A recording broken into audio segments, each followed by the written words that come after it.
What's going on, everybody? Aaron Nagler here with Cheesehead TV, joined by Mark Oldacres, one of our regular contributors. Mark, how you doing? How's life across the pond? Yeah, it's good. It's good. It's boring right now. We were just talking about this just before we started recording, but the post-draft pre-training camp period is it's a marathon. It really is. Like once you kind of once you've really dug in on the players that the Packers ended up drafting, and you get excited about each one of them, even if you didn't want them before they were drafted, and then they become Packers, so you get on board. You know, that period post, once you've done that, it's like, now what? So okay, now training camp. Let's go. Well, wait a second. We've got like 2 months to go. So I thought, what better way to head into this stretch of the offseason than to look at your 53-man roster. Yes, way too early prediction, but what else are you going to do, right? Yeah, we got, like we said, we got months to go here. So let's dive in. I'll put a link in the description of this video for anybody who wants to check out Mark's piece on the website. It's a 53-man roster prediction, and I got to say, I'm pretty lockstep with what you've done here. There a quibble here or there, but I think you've done a really good job of kind of giving your thoughts as to why it would possibly shake out this way. Obviously, so much will happen during camp. So much will happen in preseason games that will change some of these kind of narratives and or thinkings. And look, injuries are a real part of the game, and that will undoubtedly go about shaking things up here or there. But let's dive in with your selections here, starting at the quarterback position. Not too surprising, you only have them keeping two in Jordan Love and Sean Clifford. I'll only ask this. Do you suspect there's still a phone call to be made as far as bringing in a vet, possibly even just as a camp arm? I know they do have 3 arms currently, but Matt has talked about, in the past wanting 4 for camp. Do you still think that's a possibility? I think it's a possibility, but I think the kind of options of who that is really starting to dwindle. I mean, like Blake Bortles out there. Yeah. I mean, yeah, like at this point, that's kind of the level that we're at. And I think a lot of people had maybe thought about Matt Ryan potentially just because of the connection with LaFleur. I don't know if that was ever realistic, that he was going to come and just be like a camp arm, maybe a backup. And then it turns out he's now headed to TV anyway. So that's not a situation that's obviously gonna come to fruition. I think it might be another camp arm, like you say. I think LaFleur mentioned he might like to have 4, but I think what it came down to here with just keeping the 2 is, and this could all, again, this is so far out from training camp. Like Sean Clifford could go in there and be absolutely terrible. Like I'm higher on him than apparently the rest of the world is. The rest of the world, really. I mean, my goodness, no doubt. Honestly, like, I did not expect such vitriol for that pick, but I think it's one of those things where I don't actually watch a ton of college football outside of when I prepare for the draft. So I think I kind of like missed what a lot of people saw week to week, and just got like you build up an opinion over time, I guess, of like a guy. Sure. You watch him for like 4 or 5 years straight on Saturdays, and it's just not that inspiring. Like, I feel like maybe that plays into it. But anyway, I think I just have them keeping 2 because there's other positions on this roster where it's really hard to cut it down. Like, there's just going to be so many guys they're going to want to keep. Like, are you really rostering Danny Etling? Like, I don't think so, unless Clifford goes in there and it's just you cannot physically run an offense with this guy, then that might change it. That might. One of the positions that will need a few extra bodies, obviously, is running back. You have them keeping 3 backs in total in, of course, A.J. Dillon, Aaron Jones. And then you have Lou Nichols making the squad over guys like Patrick Taylor, etc. Do you think that's just a case of Brian Gutekunst won his draft pick to make the squad, as we've seen in years past? Yeah, I think so. I think we're going to see a lot of that this year, I think, as we go through this.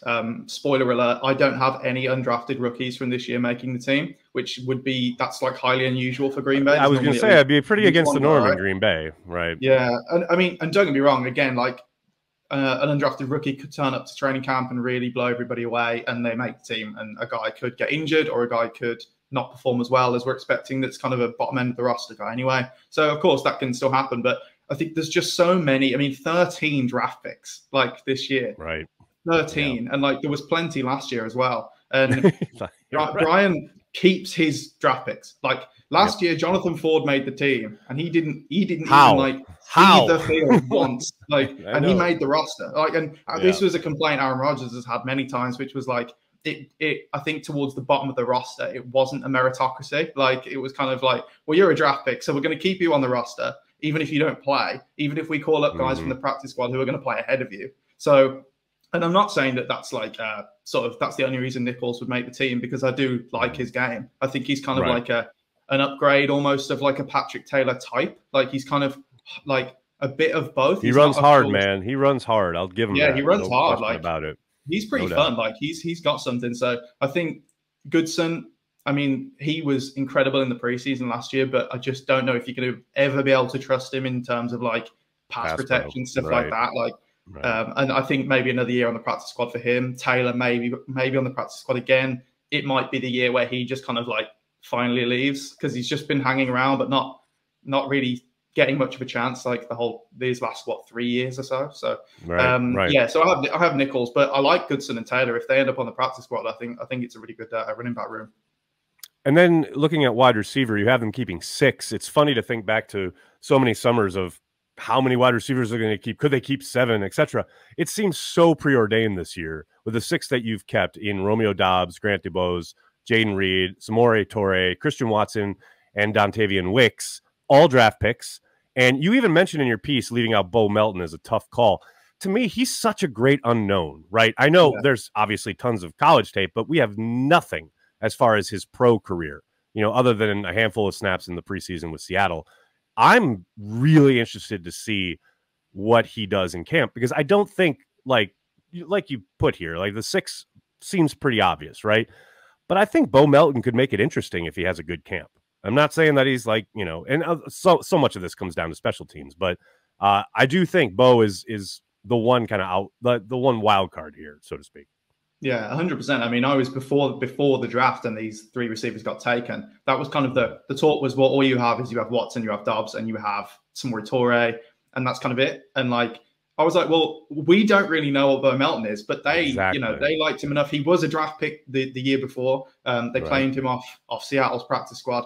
I think that could almost play into why he could make it difficult as well, is because if he does play well in the preseason and in training camp, they plucked him off someone else's practice squad. So would they be concerned that if they put him on the practice squad, the same thing could happen? Someone might do the same, right? Is there a sentiment that he's a good player who should be on a 53 somewhere? And I know we always get dragged into that every year. Like, someone's going to get claimed, and they never get claimed. No one ever does. Yeah. No, it's like never ever happens. So like, it's it's probably not a real concern. But that's the thing. Like, I felt bad like leaving him off. Again, I don't even really know much about him, but it just felt like, oh, he's a guy who'll be like back of the roster. But you have 6 draft picks, and all 6 of them, like, I think two of them were 7th round picks, and one of them's a 5th round pick. But I liked all of them more than that. Like, I mean, Grant DuBose going in the 7th round to me was crazy. So like, they're all good. They have 6 good football players at receiver. So it's just going to be tough. Like, it's like, and if you have 6, do you really need the 7th when you can kind of like, you have enough? Call them up if you need them. You can throw out there and see who wins the battle. Like, I don't think you need that 7th guy. I agree. And then you look at tight end, you have 4 on the roster in Tyler Davis, Josiah DeGuara, Tucker Kraft, and Luke Musgrave, obviously the 2 rookies and 2 vets. It's interesting. I was just talking about this on our happy hour at CHTV the other day. It's going to be fascinating to see how they use Tyler Davis and Josiah DeGuara early in the year. I don't doubt for a second that that's probably how it shakes out. There are a couple of guys who could maybe make some noise, what have you, make it interesting. But man, I don't think you can be counting on those rookies early in the season. So it suddenly kind of puts Tyler Davis in a really important position, which is kind of nuts to me, given how poor he played last summer. He definitely came along during the season. He really played much better. But all of a sudden, like, Josiah DeGuara is your move guy. Tyler Davis is your inline guy. And maybe that's how they start out week 1, but I don't think it's going to be very long until Tucker Kraft, Luke Musgrave, etc. are in the mix. But man, the history of the tight end position in the NFL would tell you it's going to take a little bit longer. So I agree with the 4, but it's just kind of crazy to me that Tyler Davis is going to be your number 1 inline guy in Chicago week 1. Yeah, I think for Davis, the range of outcomes is massive. Like, he could easily be like the first tight end thrown on the field, like in week 1, or he could not make the team. Like, he might not make the team. There is that possibility. Yep. I actually do think the two rookies are going to start ahead of him, just because I think even though the inexperience is there, the talent is just the difference is so much. Like it's crazy. I think you'd be hard pressed, especially Kraft, who's got like kind of a well-rounded game already. Right. You know, and again, it's how they swallow the playbook and how they digest it and how much they can take on before the season starts.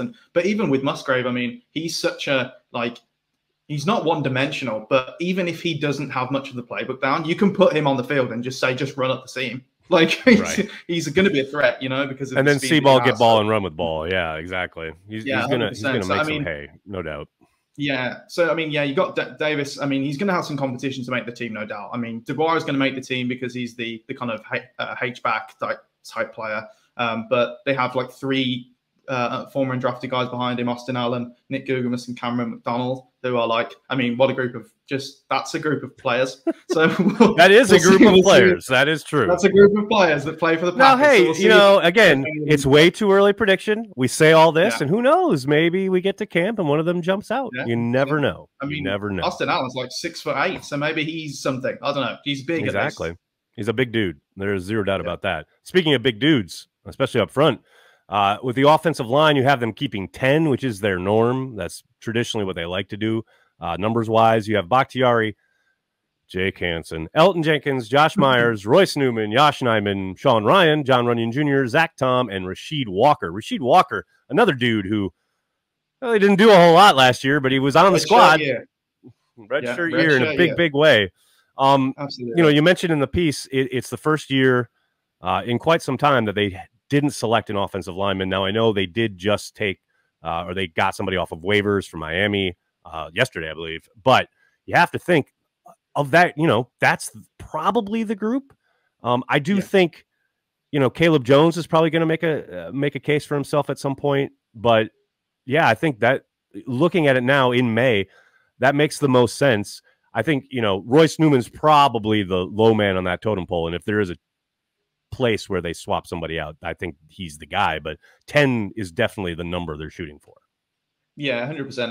I think it's really difficult when you look at the offensive line group to not see 10 guys that all have NFL experience and then a bunch of projects. Like, that's kind of the situation, especially like your Caleb Jones and your Luke Tenutas and people like that are just like massive human beings they brought in that like aren't even their normal type of like offensive linemen. But it's just like these guys are so big. If you can just like spend a couple of years coaching them up, kind of like what they did with Yosh Nijman in fact. That's what I've been saying. Like, who's to say, right? I mean, we talk about these guys redshirting, but if Yosh isn't the prototype for what you're looking for, as far as a guy who you didn't see hit the field for like 2 years until that week 3 game in San Francisco, and suddenly he's locking down the left tackle position. Now, I'm not saying he came in and was an all-pro, but he played at an extremely high level and played for a stretch for a guy who, like, you knew nothing about like the public knew nothing about.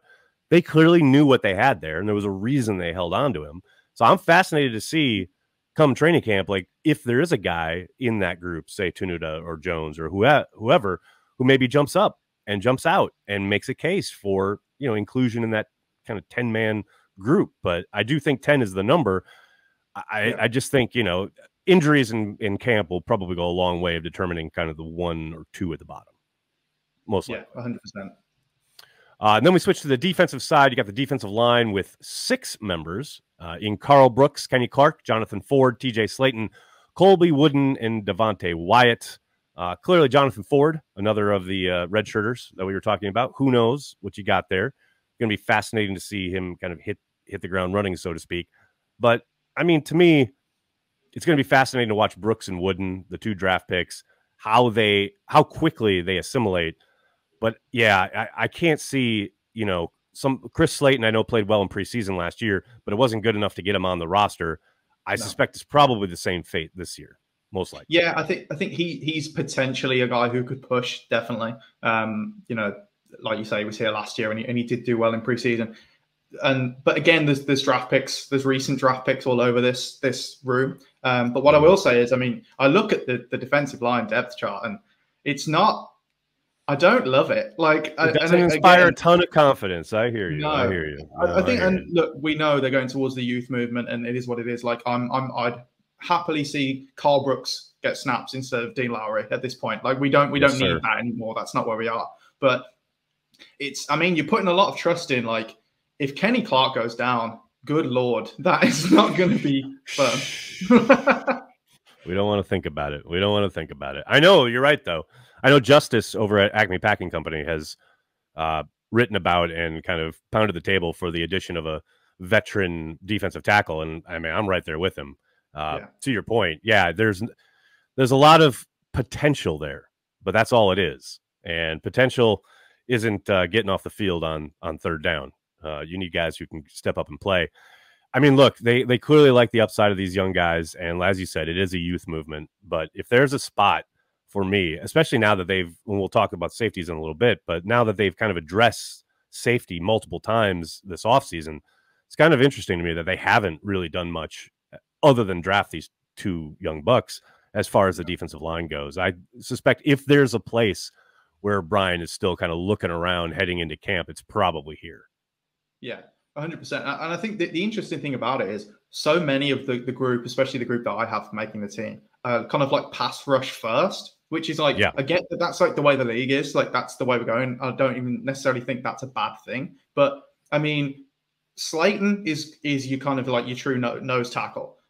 Maybe Ford is the backup nose tackle. But then it's like, I mean, Wooden and Brooks and Wyatt even. Wyatt didn't hold up great against the run last year, and we're expecting him obviously to be better this year. And he is so disruptive that you have to get him on the field. But if you've suddenly got let's say two of Wyatt, Wooden, and Brooks in there on like early downs because of injury or whatever it is, like that's just not going to be a good situation, I don't think, this year. But visions of Philadelphia running for 600 yards this time rather than 300. But yeah, it's dicey to say the least. And then looking out on the edge, you've got four making it in Kingsley Enagbare, Justin Hollins, Preston Smith, and of course the first round draft pick, Lucas Van Ness. Obviously, Rashawn Gary is going to start on PUP. It's going to be interesting to see how quickly they can get him back into the mix. PUP now only 4 weeks instead of 6, so hopefully, we can see some improvement. I know there's been talk about him being ahead of schedule, but who knows what that really means. Yeah, I think this is pretty straight up. I don't think that none of these are a surprise. I think Hollins and Enagbare are the key for me because, with Lucas Van Ness, he's going to be kind of that ball of clay that you're molding and playing with his hair on fire and probably learning as he goes because he's going to have to play right away, unlike Rashawn Gary when he was a rookie. But yeah, those two, Enagbare and Hollins, who have played in this system, know what's being asked of them. They're going to be asked to play a lot of snaps early on. Like there's 100%. This room's really interesting to me because guys are going to get cut that like we've seen quite a bit of over the last couple of years. Like Jonathan Garvin isn't probably making this team. Like, and I'm not saying that's any bad thing, but he's if Jonathan Garvin's on this team, something's going wrong. I mean, you've got to get better there. You've got to get better there. Agreed. It kind of surprised me how straightforward it looked, and to be honest, like I was almost. And we'll come to Stokes later, but I was thankful that like a couple of guys are probably not going to start the season like available on the roster because there was some just really tough decisions like cutting this thing down. Right. But yeah, I think the only guy who probably the undrafted guy who has maybe the best chance to make the team would be in the edge room, and that's Brenton Cox from Florida. I know he's been talked about quite a bit. He's exciting. He's exciting. A really talented guy, and it's so interesting because like he's been kicked off to major college programs, but it doesn't sound like either of them were for anything particularly serious. We don't actually know why he got kicked out of Florida. It was like described as like an accumulation of things. But when they had their pro day, they invited him back to perform for the pro day. So like he didn't fully burn the bridge.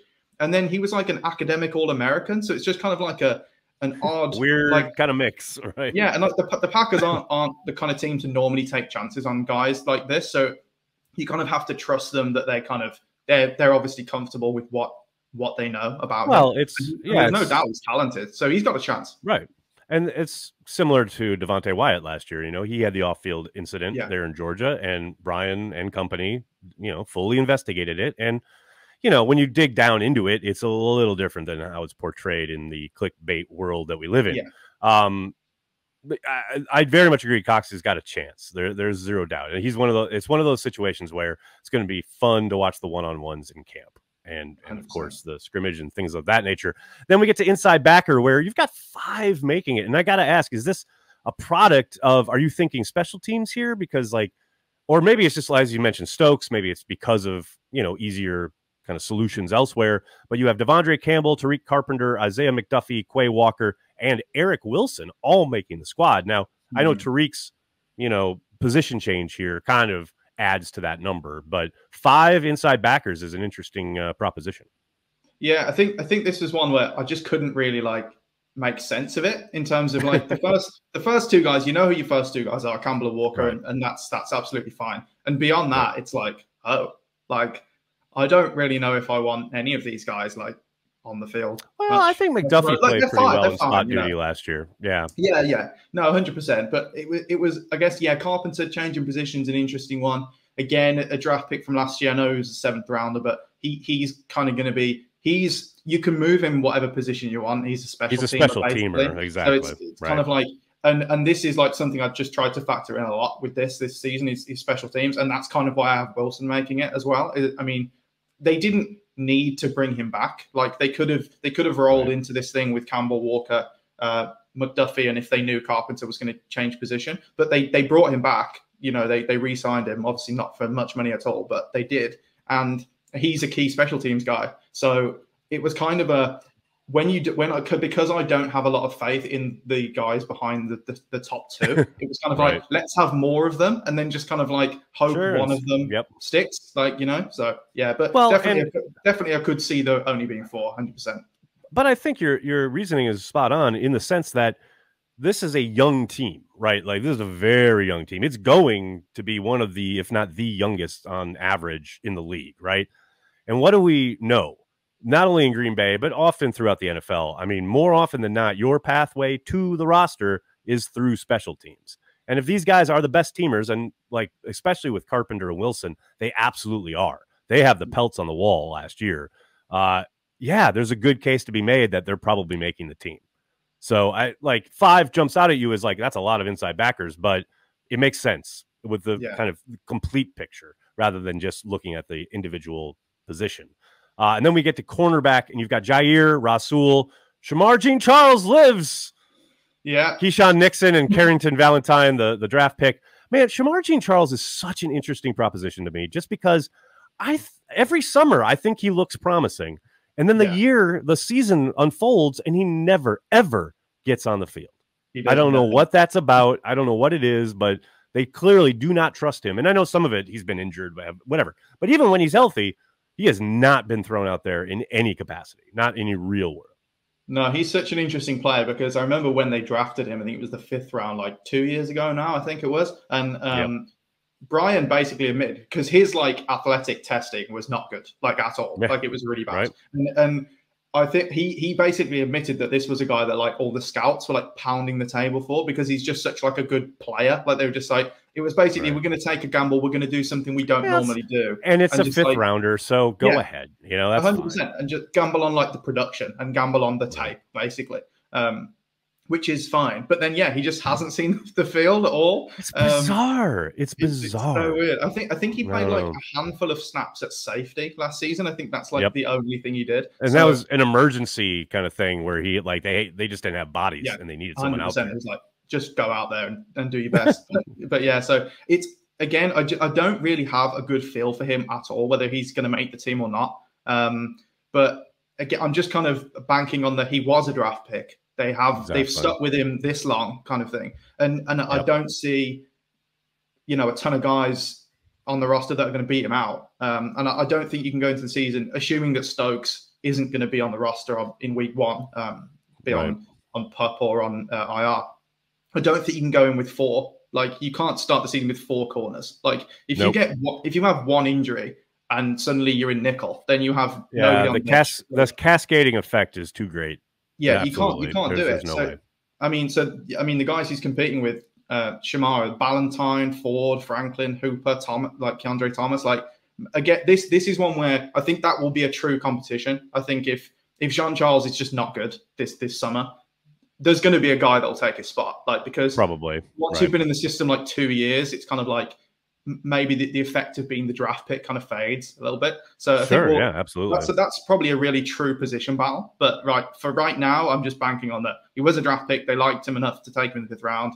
And yeah, we'll see. He's like a backup nickel, I guess, like backup for Keyshawn, maybe. Yeah, I mean, he did a lot of work in the slot the last 2 summers. So, you know, he's got experience there, but he hasn't really ever been given a shot. And we just had Joe Barry talking about how Keyshawn Nixon is going to be locking it down at the kind of nickel slot corner spot. So sounds like his wait continues. And then we get to safety, which is just kind of the most fascinating part of this roster for me, especially with the additions throughout the offseason. You've got 5 making it in Rudy Ford, Anthony Johnson Jr., Dallin Levitt, Jonathan Owens, and Darnell Savage. Savage clearly on the 5th-year option, which they have now adjusted, but he is the nominal starter. It was interesting yesterday hearing Joe Barry be asked about, oh, well, Darnell Savage is clearly your starter. Who, you know, what's the competition going to be like across from him? And I wanted to say, and Joe didn't really go there, but I wanted to say, are we sure Darnell Savage is the starter? Yeah. I mean, the man did lose his job last year. The man literally was benched. And I'm not saying that he's Rudy Ford. Like, to Rudy Ford. Like, you know, so I'm like, look, I hope he comes out and just balls out and takes that spot and is the man. But what are we looking at that tells us, oh, yes, of course, Darnell Savage is clearly the starter? Like, in what world is that preordained? So I think, look, I would not be surprised sitting here today in May. You talk about way too early predictions. I wouldn't be surprised if, like, Anthony Johnson and Jonathan Owens were the starters. Yeah. It would not surprise me. Now, I'm not predicting that, but it could happen. Yeah. And Darnell Savage comes in as your nickel dude and it comes in on some of those dime looks where they have the safety near the box and blah, blah, blah. Entirely possible. What world has Darnell Savage lived in where he is given that spot? Like, that to me is what makes this position so fascinating. I think the only thing that kind of makes me think he definitely will have the chance. Well, it depends how much. I think, like, don't get me twisted. He'll definitely be out there with the ones the first day of camp. Yes. Yeah. But I'm not saying he's going to automatically hold on to it. Yeah. But in terms of like being on the field, I think it depends how much Brian has to start that. Because I think personally, it's your 1st round draft pick. He's on his 5th-year option. This is the last chance. Like, this is his last chance to basically prove that the 1st round pick was not a waste, that it wasn't a bust. So it's like, he's going to want to see him on the field all year and give him every single chance to be good. Like, please be good, because he doesn't, this would be the first, I believe, the first round pick he's had that he wouldn't renew his contract, like that he would just go. And that happens to everybody, obviously, but it's not something you want to happen. So, but if obviously, if it gets to training camp and he's not this guy, he's not necessarily going to play. But it's just so interesting because the safety depth chart, this was like honestly driving me insane. Like who the hell do you pick to go? Like, because they're all, like I wrote in the piece, like they're all mid. Like they just there's nothing really breaking them apart. Like there's honestly. And at one point, I had like 6 guys on there. It's like, well, I can't keep 6 of them. They're not good enough to 6 keep mids. 6. But, yeah, like you can't do that. But then it's like, well, which one do you get rid of? So in the end, I got rid of Talvarius Moore, who I know they only just picked up. So that essentially came down to he's not played much on defense in his career. And you've got kind of like Savage, and they just picked up Jonathan Owens, who's played quite a lot on defense. Not that well, but he's played a lot on defense. So you kind of think he would be ahead of him in that sense. And then if you're talking about special teams, he's competing with Dallin Levitt, who's like the most Bisaccia guy ever. Like he's like the king of special teams. So it's like, that's where I came. And also in the end, I was looking up, this is how deep I went with this. I was just looking at like the guaranteed money that all of these back end safeties got this in their contracts, in their 1-year contracts. And he got like $50,000 and Levitt got $150,000. So I was like, well, there you go. That can be the separator. So I mean, that makes sense. It makes perfect sense. I think Moore is an interesting case. I do think he was played a bit out of position with San Francisco in 2022, but that doesn't mean he's going to come into Green Bay and start balling out. That said, the bar is not exactly high in Green Bay. Nope. Like if you're just competent and see the ball, get the ball, and make straight lines to the ball carrier and tackle efficiently and don't miss tackles and are in the right position, you're probably ahead of a lot of the competition. So if Moore comes in and just does that, he's probably going to make a case for sticking on the 53. But to your point, yes, the guaranteed money, but also the special teams play. That's most likely what's going to separate this group. I suspect Moore finds a way onto this roster, but we will see. Yeah. And then tough. with the specialists, you've got Carlson, O'Donnell, and Orzek, the long snapper battle.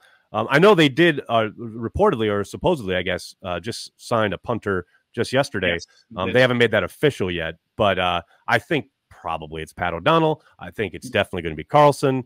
It is interesting that Bisaccia kept the Mason Crosby line open, though. I think, if you're the Packers, you're smart to do that because you don't want to get down the road with Carlson and he gets the yips or whatever, or isn't the answer, or especially like you get mid-season and it starts to get cold and all of a sudden this guy can't hit it. Yeah, you want Mason Crosby on speed dial. I don't think that's a mystery. Like, no, 100%. I think the way they've played that, I know it's been frustrating for some people that they won't just kind of say one way or the other, like, yeah, we're done with Crosby, but I just don't see what the benefit of them saying that is. There's zero 100%. Benefit to it. Like it's just if you suddenly need a kicker, like let's say this team's better than we think it is, and it's like week 10 and they're on course for the playoffs and their kicker's out for the year and they need someone they can trust suddenly. Like there's no benefit to having said back in May, we're done. We're moving on with Mason Crosby. We've got no interest in him coming back. So I don't expect him to come back. Carlson, I mean, there's now with Whelan, the punter added, there's competition at all the specialist spots now. I mean, like, from all accounts, I don't really claim to know this myself, but Parker White, the second kicker, has kind of outperformed Carlson in college, but Carlson was literally made with the pick was made with Rich Bisaccia in mind. Right? Unless he's absolutely terrible, I can't see him not being the kicker. O'Donnell, I think whoever you bring in that's a young guy just isn't going to beat him out. I just can't see. He's a solid NFL punter. He's been there and done it. And then long snapper battle. I mean, we have every year. It feels like we have. Brian loves his long snapper battles, man. He loves that shit. He loves it. I mean, is it Domofsky that does the times the hang time on punts every year? That's Rob's gig. We need a media member to be like fully tracking the long snapping. Like where's like is one high? Is it low? Like we need targets. Yes, yeah, like a heat map where they're going. Yes, 100%. I'll get on that. No doubt. Yeah, but I have Orzek just because he's experienced and they signed him. They paid him a bit of money, so I think that's the answer. And he's a world champion, so of course you got to bring him along. Yeah, he's got a ring. There you go. What better separator? Mark, I can't thank you enough for breaking down the roster with me here in mid-May, because what the hell else are we going to do? You can check out Mark's piece at CHTV.com. Like I said, the link will be in the description. No problem, man. Appreciate it.